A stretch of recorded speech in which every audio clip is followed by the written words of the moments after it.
And we're going to switch gears now, but we'll be taking your calls at 303-MARTINO and check in with the Purple People Meter.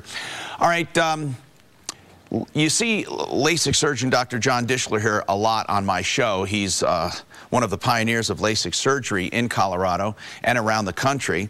And today we have some other guests with us from his practice. Well, there's one from his practice. One used to be with his practice, now has her own practice, but she refers to Dr. Dischler.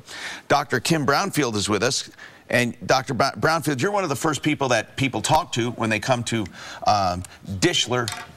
And you screen them and talk to them? Yeah. Do you do some of the exams? I do. So when patients come in for their initial consultation, we do a whole battery of testing. Yeah. Some of it is very similar. Extensive. Yeah. Some of it is similar to what they get done at a normal eye exam, and then others is very specific for the actual surgery itself. And we should mention that's all complimentary. It is.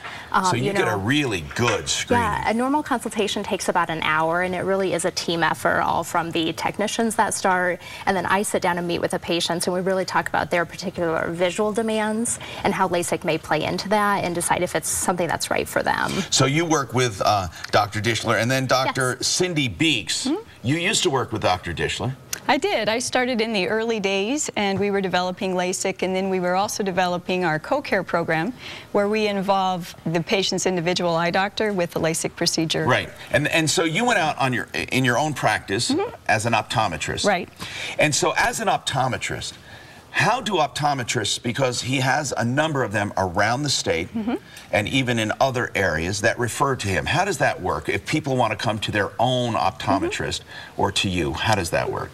Well, patients come to us, and we talk to them about what kind of candidate they are, and then we try to pick the very best surgeon to send our patients to, and I certainly think that's Dr. Dischler. And we do a lot of the pre-op care at our office. Okay. But we like to send them to the center to meet Dr. Dischler and Kim and the entire staff, and they do some additional testing. But then we can take care of them after surgery at our practice. It's a real team effort, and it works well for the patient. Sure, especially if they're used to their own doctor and they have a relationship there. They don't have to leave them. They can go to Dr. John Dischler Surgical Center, have it done, come back to you for aftercare, and of course, if there's any problem, you have a direct line to Dr. John Dischler. Absolutely. We work as a team, and I always tell my patients it is a team effort, and we can see them at our practice, but if we need anything from Dr. Dischler and his staff, they're available to them. And what I really like is how many optometrists, how many eye doctors, so to speak, refer to him. They must really have a lot of confidence in him. Oh, they do. And I imagine you have other eye surgeons trying to get your referrals? Absolutely. When I left Dr. Dischler's practice, actually I had a number that wanted my patient base, but I think John is the best, and that's where they go. Really, and that's a fact when it comes to technology, the surgical center. And I want to get back to the pre-screening because it is so important. So, Dr. Brownfield, let's talk about how long you've been there. Yeah, so I've been there for about 9 years. And you see all patients before and after? Yes. What are patients, because we have many potential patients now listening, what is their major concern? Why don't we just address those? Well, safety is a big thing. Right. Patients are always concerned about that. There's a certain amount of fear that happens as well of the procedure itself. Right, a little nervous. Yeah, there's lots of people that aren't real crazy about going to the eye doctor or wearing contact lenses, but they really want to get away from glasses, and they're nervous about the procedure itself. Yeah, they think they have to stay dead still. Yes. And the tracking lasers now are quite liberal. Yes, as far as moving around. And medications are helpful as well. Yes, you can take a tranquilizer. Yes, so we give them all of that, and really it's about the experience. You know, we have some nurses as well that have been with us for well over 20 years, and really the goal on surgery day especially is to make sure that patients have a really great experience and that they feel comfortable with everything. Okay, so how does the co-management work specifically now? If people have their own eye doctor, yes, or if they go to Dr. Cindy Beeks, do you get a call from her first and then the patient shows up? How does it work? Yep, it depends on what the patient's most comfortable with. Do you have to do the same exact screening when they come in? So if a patient has their own doctor, and say they do live in the Boulder County and they don't want to come all the way down to see us in Denver, they can contact Dr. Beeks, and she does initial screenings and consultations complimentary as well. So she pretty much, or you pretty much know if they're a candidate? Right. Right. They come to see us, we take a look, and probably oftentimes it's a patient that we've had for years, so we know them very well. And then we can talk to Dr. Dischler if we have any concerns. We have a good communication line that we go back and forth on.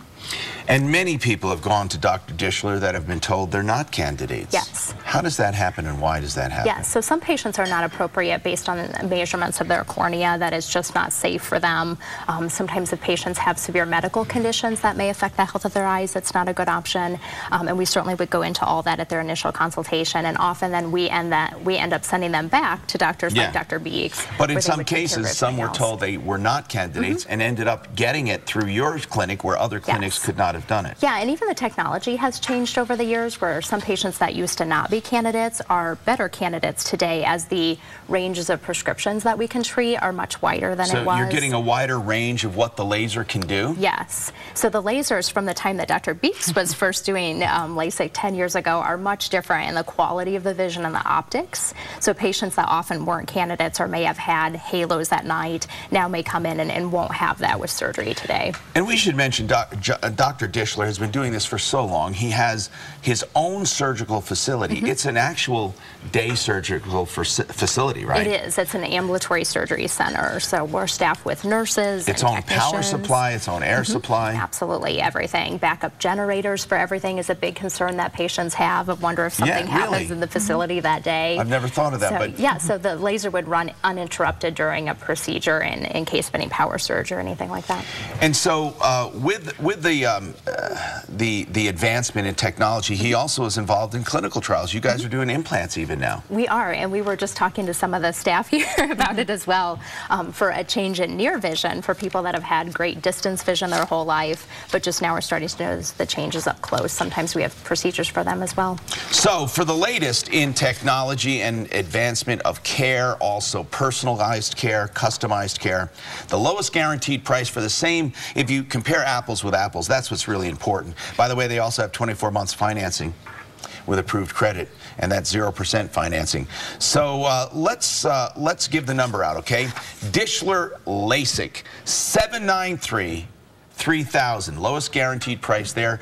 303-793-3000, online at Dishler.com. Dishler.com. If you go to Martino.tv, you can see these videos as well. You can refer friends to them. Martino.tv, we have archives of this. 303-793-3000. Paula? All right, Tom, of course, here in Colorado, we love our parks. We love to get those blankets, the picnic baskets, and get out there and have a good time. And it's even better when you have some wonderful music to listen to.